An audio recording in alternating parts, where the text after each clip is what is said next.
We were upstairs changing our child. This man with the beard was inside our living room. We had to physically remove him from the house. We had no idea who he was. We had to physically remove him. Well, it'd be British Gas, you're a private corporation, you're not the police, and you don't have the authority to do something like this.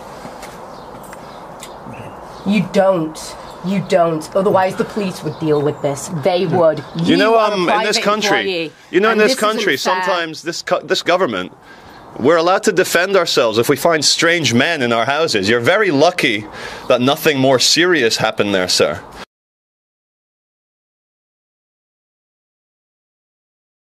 Because we are allowed to defend ourselves from people invading our homes. And what you've just done is a home invasion. yeah.